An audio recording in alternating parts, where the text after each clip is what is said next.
For this panel, we're really going to focus on customer experience because recent e-commerce growth has not only changed our customer acquisition strategies, but it's also really changed the customer experience over the last 18 months. We've seen so many pivots and so much digital acceleration. Depending on who you talk to, the industry believes that e-commerce has accelerated at least 5 years during this pandemic. But the good news for consumers is that during these times, brands have also innovated to create new and sticky e-commerce experiences. And in this session, we're going to get to hear from some of those brands. We have Joon Silverstein, Global Head of Digital and Sustainability at Coach, Ben Kaufman, CEO at Camp, Meera, Bhatia, COO of Fabletics, and Tina Fan, Chief Customer Officer at Bolt, moderated by Jason Goldberg, who's the Chief Commerce Strategy Officer at Publicis. Please join me in welcoming them to the Commerce Next IRL stage.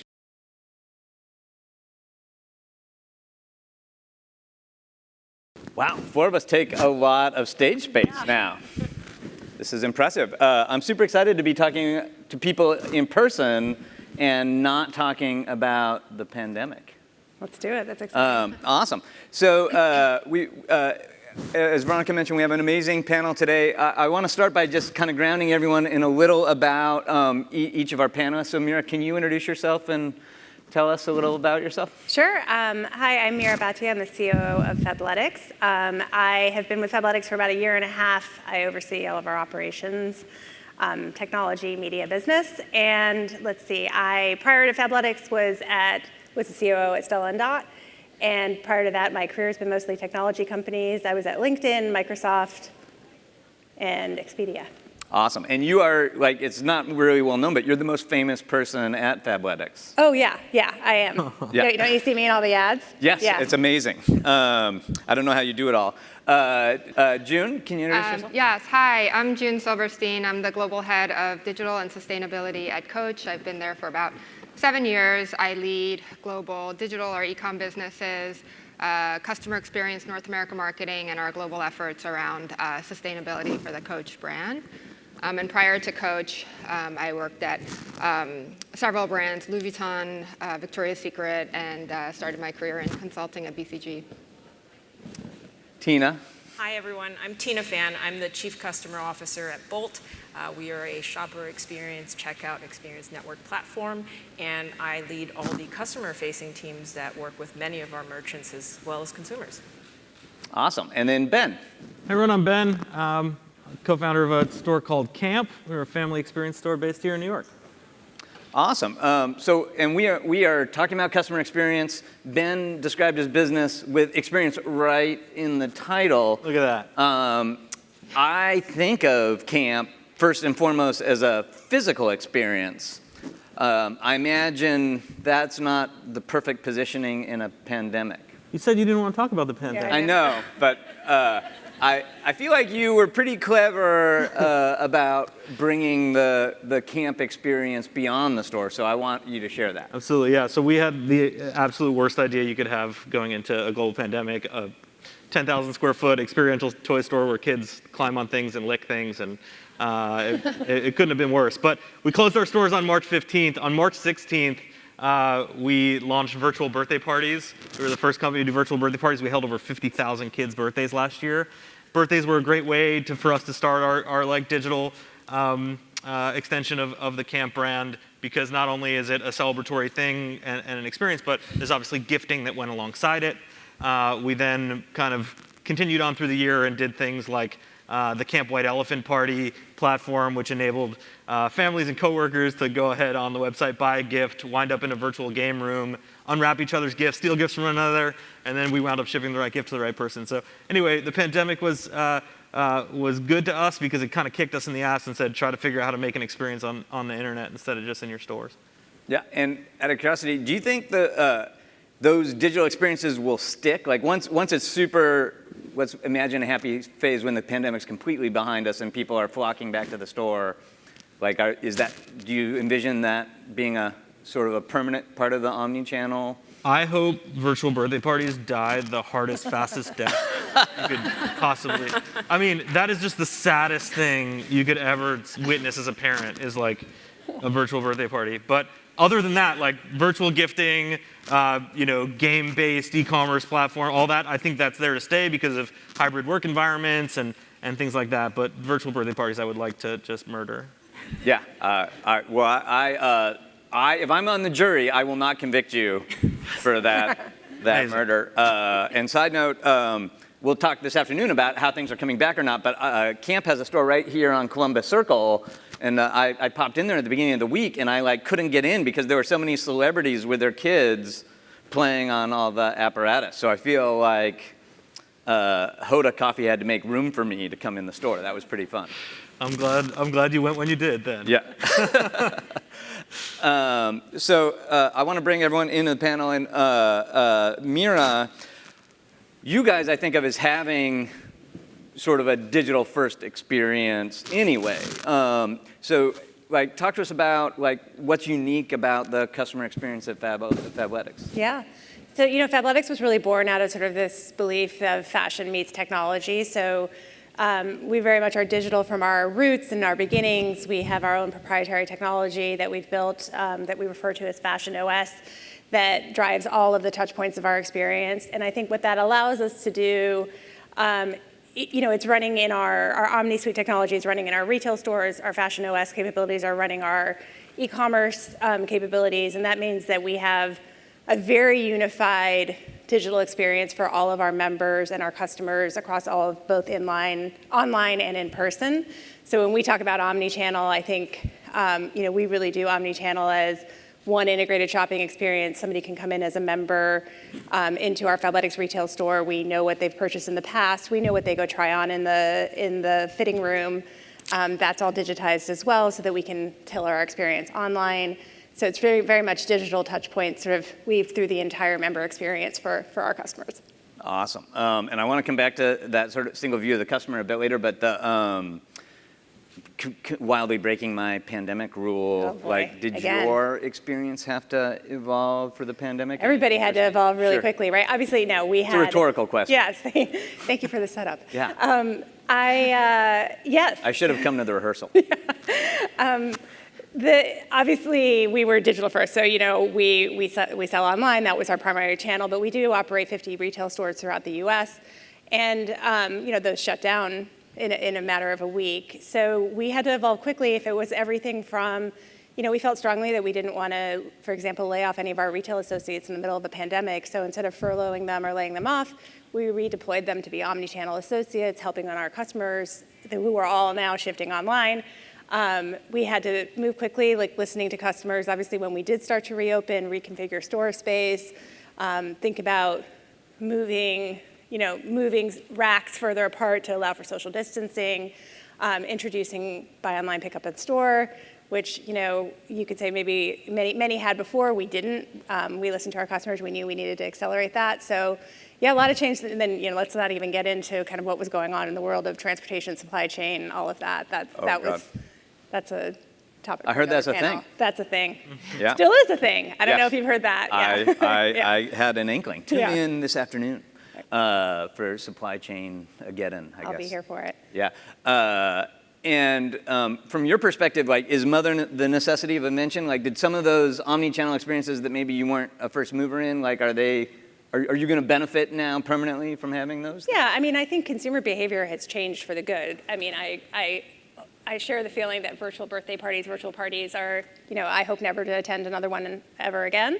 But I think virtual wine tastings, I'm down with. Any type of wine tasting, I'm down with. Because they send the wine right to your house. I agree. You're making me lose my train of thought. Sorry. What was the question? Yeah. So I'm kind of curious, customer experience, right. Yes. Obviously it's everyone not needed BOPUS during the pandemic, yes. but did they always need BOPUS and you just now discovered it, or are they going to need BOPUS now forever because I think customer experience and expectation has changed for the good. So I think we all know the last year and a half has massively accelerated the adoption of the e-commerce channel that was already growing, and I think we brought a whole segment of consumers online into that channel now at a rate that was unprecedented and not expected, as we saw by the failure of some of our supply chains. So I think things like BOPUS are here to stay. The fact that BOPUS is part of our text like lingo now is actually also a sign that it's probably here to stay. And I think that's going to be a convenience that customers are going to want forever. So yeah, I think it was probably always going to happen. Obviously, pandemic causes you to reprioritize and rethink how you're meeting your customer needs very quickly, and that was one that went to the top of the list for us. Yeah, if you want to sound super global, BOPUS, buy online, pick up in store. In like Europe, it's click and collect. And then the big controversy is in Asia, it's O2O. O2O. And the controversy is it online to offline, which it is if you're Alibaba, or is it offline to online, which it might be. You're getting real deep here, Jason. Yeah, sorry. We'll leave that for the after party for the panel. For the wine tasting. To answer, exactly. But I want to go to Joon next. So digital, physical first stores, digital first stores. I think of Coach as being omnichannel for a long time. But I think of you guys as having a really loyal customer base. So could you, do you design a lot of your customer experience around that existing customer versus new customer? How do you think of customer experience? I mean, Coach has always been omnichannel, but I think the thing that accelerated had been a trend for a while, but really accelerated during the pandemic was the sort of the integration of the physical and digital. So while consumers had, of course, by nature, to be remote, and we saw the surge in e-commerce, we also saw the desire for human connection. And so we've been really leaning into omnichannel, not meaning sort of the same experiences across channels, but really leaning into the things that drive emotional connection in those channels and thinking about how we integrate the two to give customers sort of the best possible experience. And the couple of the ways we've been doing that, like you, we've been rethinking the role of our stores and associates, particularly during this time. And we've been really focused on amplifying their role beyond their four walls. So not just as commerce enablers or one-to-one relationship builders in their stores, but as influencers, as content creators across our digital platforms, as community builders across our social ecosystem. So over the past couple of years, and it had been brewing before, but really just leaning in and accelerated during this time, we've launched associate influencer and KOL programs in just about every market. And we are really focused on how do we harness this really critical internal community to sort of rethink the experiences we provide to our customers. So this can involve leveraging them for social content and engagement, live streaming, which is a really important trend we see in our business, thinking around how we leverage them as advisors to integrate in real life experiences and embed them into our e-commerce experiences. And I think we're thinking about this across sort of every aspect of our business. Not just with, I would say, our employees, but really thinking about how we harness our full community. So that's across celebrity, influencer, employees, and customer to engage them in new ways. And a lot of what we're seeing is one, sort of this intersection or integration between physical and digital, but then also the blurring of boundaries between brand defined and customer created. So, and I see this as something that's here to stay. It's been accelerated. We're going to keep leaning in, and this is how we win with consumers. Nice. And you brought up influencer marketing and KOL, key opinion leaders. Again, we're doing the a lot of acronyms, English translation, and that's a perfect opportunity to bring Tina into the conversation as well. Tina, the flavor of influencers that feels like it's going crazy in China right now is specifically live streaming. And it's been interesting because a lot of brands here are starting to try it.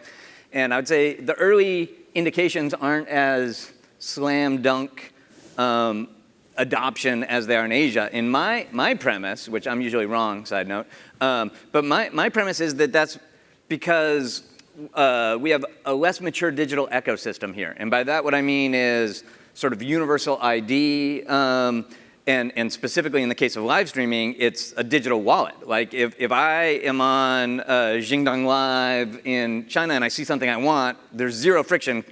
Click buy, and that thing shows up in 10 minutes, and the money magically goes out of my cloud. Here, if I see something I love on a Nordstrom's live stream or a Walmart live stream, I need 3 hands, right? Because I got to pull out my credit card in one hand and my phone in one hand, and then I need my wife to tap the screen while I'm holding those 2 things. It's a lot more friction. I'm asking you because I feel like Bolt has a premise around solving that problem. Like, is that? Do you think I'm right? Is that the main impediment? I think that's one huge component is having that digital identity and digital wallet in Asia. I travel back a lot, and I've seen how convenient it is and how it's evolved over the last 5 to 10 years. And you can really shop anywhere on any surface, whether it's social streaming at a restaurant, with a street vendor, at a store, as well as even at home when you're just buying a game or ordering a karaoke song. So they've really streamlined that and made that extremely frictionless. I think the reason that they've been able to do that is there are a lot of centralized network applications, whether it's marketplace payment systems, and it's allowed retailers to be able to adapt that as well as consumers to be able to adapt that in a faster way. I think in regions like the US and other markets, the complexity is because of how diverse the system is. There are many payment options, many platforms, many marketplaces, and it makes it really challenging for a retailer to connect to all of these different platforms. You essentially have a very extensive technical roadmap, and you become a tech company as well. And what we're here to do is really try to solve that and create a layer to connect all of those things so we can accelerate that roadmap. Nice. And once you get that infrastructure in place and you sort of eliminate some of those frictions, like do you think like are consumers universal? Like will those same experiences they're doing really well in Asia sort of pick up here, you think, once the impediments are out of the way? Yeah, I think, really having that unified shopper identity and network is going to streamline that experience, because if the checkout has a lot of friction, like you said, you need 3 hands, and you then need to put in your credit card, it makes it super complicated. But in the US, we have many different payment systems and many different payment options, and consumers like having choice. So we need to create a way to integrate that so they can choose any of the things they would like, but still do that one-click checkout and instantly buy. And that will allow for a lot of commerce on different surfaces to become streamlined and highly adopted. I love it. So I want to stick on the idea of influencers a little bit. And Fabletics obviously has a famous co-owner who is certainly an influencer. Does that make you guys want to lean into influencer marketing more? And do you? Or does it mean like you get that for free and so you focus other areas? No, I mean, I think we fundamentally believe that consumers want to buy and be inspired by other individuals who they relate to, and so we are very bullish on the influencer marketing. It's a big part of our business. We work with a whole range of influencers. We have over 1,000 influencers that we work with in our business. We have the whole gamut from the very big names like Kevin Hart to micro nano influencers that might connect on a smaller interest level with something that you or I, that's a bit more niche. So we think about influencer marketing as a very strategic, important part of our business, not just through our celebrities, and we try to get the whole gamut to sort of, appeal to many different types of members. Maddie Ziegler is an influencer for us. I will be the first to say I wasn't as familiar with her, but she connects a lot with, sort of a younger teen audience. We have Kelly Rowland, who I was familiar with, and I connect with a bit more as well. So, and we think about influencer marketing as, I think we're a little bit different in the sense that it's not just a branding for us. We're actually, we are a very data-driven performance marketing organization, and we do a lot of investment in attribution and really just almost down to the post level at an influencer level, being able to understand that it's additive and accretive to our business. I love it. When you guys get to really focus on the old out of shape white guy market, I'm just saying I'm available. We have just the influencer for you. Oh, you want to be the influencer. All right, I'm gonna have to check your Instagram to see how many followers you have. Yeah. The 8 of them are super loyal. Okay. It's a good thing the micro-influencer movement is really, Yeah, rise of the micro-influencer. We joke about that, but the micro-influencer thing is super interesting, and I'm particularly curious in the case of like Coach. So celebrities like come with their own audience. In the case of Fabletics, obviously there's some authenticity there. But like you hire Kim Kardashian to hawk your product, and it's like pretty obvious that that's not authentic, right? That she's making money versus that yoga influencer that's really influential for her 5,000 followers is super authentic. The challenge is scale, right? Like how do you to be successful at Coach, you have to reach a lot of people, and you can't reach a lot, or it's harder to reach a lot of people with a bunch of influencers that have 5 or 10,000 followers. Like, am I thinking about that right? Like, Yeah, then you just have to have the tools and processes to be able to scale those efforts, right? Because you're right. I mean, as I mentioned, we have thousands, right? So, and sorry, this is a question. No, yeah. I'm like listening Yeah, intently to your everybody answer. jump in. No. Yeah. I mean, for us, we don't really see it as an or. We Yeah. think about it as how do we harness like every layer of our community ecosystem, and from celebrities and these macro mega influencers to our coach family of core influencers. I talked about harnessing the immense power of our employee base in terms of harnessing their micro social networks, and they're engaging their communities or their followers or their networks in different ways than a mega influencer does, and then also harnessing sort of real authentic customers too in the power of their networks. And so I see it sort of all of those layers help build our community, but also help ensure that we are able to sort of make our brand voice and the expression of our brand as authentic and as locally relevant in each market as possible. And that's actually one thing we talked about live streaming before that we see as a difference. I mean, we also see live streaming as having a ton of value and huge growth potential, even though it's more nascent here, to the point that you mentioned.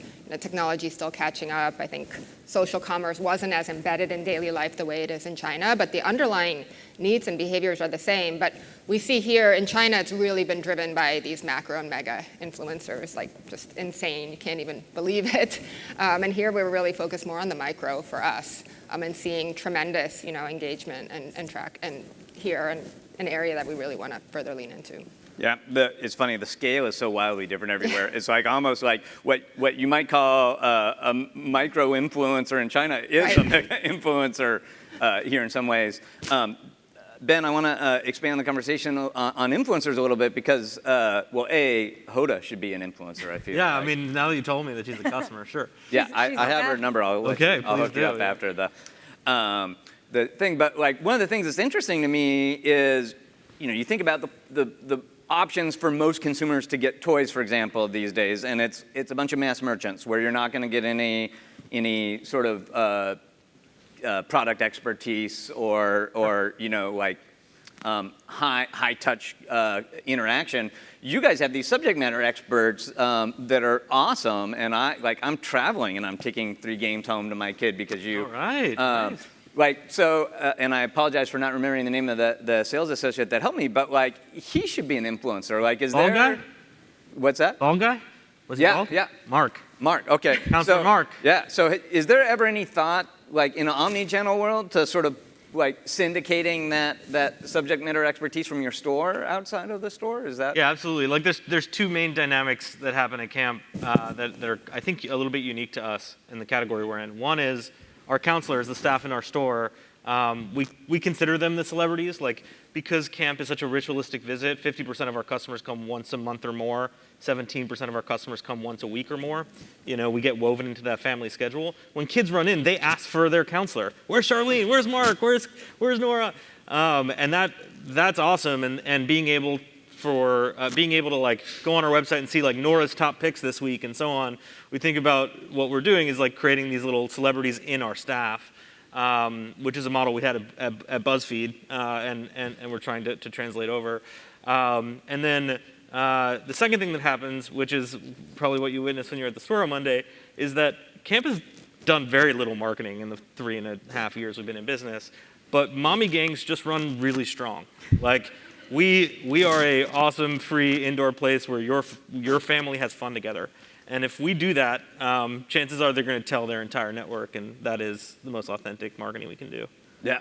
There's actually a scooter race course in the store, and I tore my ACL, so you'll be hearing from me on that. We've got so much insurance, I can't even tell you. Yeah. I can totally imagine. Tina, I don't want to be Debbie Downer, but all this excitement about all these new experiences and 360-degree view of the customer, that's all awesome. But my sort of social feeds right now are filled with privacy-ageddon, right? Third-party cookies are getting depreciated. Apple is crushing Facebook with IDFA privacy changes.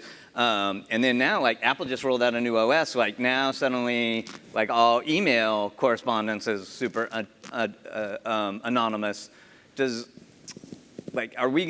Are those just roadblocks that we're gonna be able to work around, or is that gonna fundamentally change how we have to market? Yeah, I mean, there certainly are roadblocks. I think a couple key things that come into play is you see brands really focusing on owning that customer relationship and then using that to personalize that experience, whether it's in store or online, and creating a connective experience. I think that the thing that makes that really, really challenging is that it's a lot of different customer accounts that each brand and each shopper has to manage. I've started to see that, guest checkout is starting to go away, and if you look at Home Depot and Target, they used to allow you to check out as a guest, and now you are required to create a login. But brands like that can do that. It's going to be challenging for every single brand in the ecosystem to do that, and that's one of the things that we're really focused on solving, to create an integrated shopper account so that a consumer just has one login, but yet is connected to all of their customer accounts across the board, allowing the independent merchants to be able to operate. Yeah, and so it occurs to me then that makes the first-party data and the direct relationship with the customer more valuable than ever. And in a bunch of your industries, it seems like the trend is to then have more and better first-party data. Like certainly in the fitness industry, I notice a lot of like leisure companies are getting into fitness, right? Like you may only buy 3 pair of running shoes a year if you're a really avid runner, but you might use Nike Plus every day or Yeah, Meera well, or I mean, whatever. I think fundamentally we're a membership-based business, which really works for us, right? So we pay to acquire the customer once, and we have a built-in reason for her to come back, he or she to come back every month. Yeah, don't forget about the old out-of-shape guy segment. I'm telling you, we have product for you too. Yeah. Athleisure is a lifestyle, doesn't mean you have to actually go for a run. Yeah. But yeah, so I think. Yeah, that's a marketing slogan. Yeah. Anyways, so our membership-based model really does work because, as you mentioned, right, we have first-party data. We still have to acquire the customers, and to your earlier point, like, are we going to just have to adapt? I mean, we have to survive. We have to adapt to this new world. It's not going away. So we have to find other ways to speak to our consumers and rethink all of the way with which we measure our marketing spend. But membership-based model works for us, and I think. But then, you have to build community and engagement and reasons to revisit. We have our Fit app, which delivers content for fitness and for working. You could try that too. Our Fit app has workout content, and we also have a partnership with Hydro to bring in the digital connected fitness angle as well. So we're trying to, essentially be a part of all of our members' whole life. I love it. So unfortunately, time is ticking fast. If I were to sort of recap the kind of key themes that we've been talking about, it's a big focus on like doubling down on omnichannel, understanding putting that customer at the center, and maximizing the engagements with that customer. If we're all going to go home from this conference, it's going to be an interesting holiday, and then we're going to come back in a year. So what I'm kind of curious from each of you in the limited time we have left, like, what are we going to be talking about next year? Like, is there anything that you see on the horizon of customer experience that maybe we're not super focused on right now that's going to come back? Like, is anyone brave enough to start on? I mean, I think live shopping is going to grow in the U.S. I think for all of the reasons we just talked about, I wouldn't give up on it. Yep. I think it's going to be a part of the consumer experience in the near term. So follow-up question, I love live shopping, live streaming. Is it going to happen on branded sites? So is it on Nordstrom? Is it on Fabletics? Or We all hope so. Twitch or something? Yeah. We all hope it's on the branded sites, but the reality is you got to be where the audience is, which is Right here. on a handful of publishers. Yeah. I agree on live streaming. I think another place where we're seeing a lot of innovation is around new circular business models that engage our customers in new ways, with so much focus around sustainability and the responsibility of brands to really support protecting the environment. And so for Coach, of course, we're looking across all our business activities to think about how we become more sustainable, but we're really innovating in these types of circular experiences. So we recently launched Coach Reloved, which is our hub of uniquely coached programs that keep our products in use, out of landfills. We've always made products that are crafted to last. We've always offered amazing services like lifetime leather care, complimentary leather care and repairs that help our customers maximize the longevity of their products. And now we're offering take back when they no longer want or need their products, and reimagining, repurposing, recycling them to give them a second life. And it's really around this sort of circular experience that also keeps the relationship past a purchase, right? Because we're caring and creating services that allow our customers, to be able to use their products, to be able to feel good about it, to feel good about the impact on their environment, and as a whole, being able to prevent products from ending up in landfills. I love that, and I've been doing some research for the holiday session on the supply chain, and I was shocked to find out even Goodwill is out of product. All the re-commercing stuff is so popular now that there's scarcity even there. So it's going to be interesting. Tina, do you have any forecasts? Yeah, I think in the future, one of the big things will really be about consumer insights to create shopper conveniences and make it super, super easy and personalized. I think thinking beyond just what the brand has about that customer, for the shopper, they have this aggregated profile, and being able to use all of that information to service the customer better, even cross brands for sizing, and knowing that at this brand I might be this size, but at this brand you should size up. That causes a huge returns issue and turns into sort of environmental things that we can really help support. So I think consumer insights is going to be huge, and leveraging that information across different brands. Amazon has done this very successfully. How can we ensure that the other merchants can do that as well? I love that, and as we get better at those insights, one of the things that's exciting for me is you can kind of move beyond thinking about individual transactions and the financial metrics of an individual transaction and start understanding the actual lifetime value of your customer, Exactly. which makes it frankly, a lot easier to lean into a lot of the initiatives that you all have just talked about. And Ben, it comes to you for the final amazing insight to blow everyone's mind. I don't know. To me, we're focused on building a brand that gets people out of their house and having fun together as a family.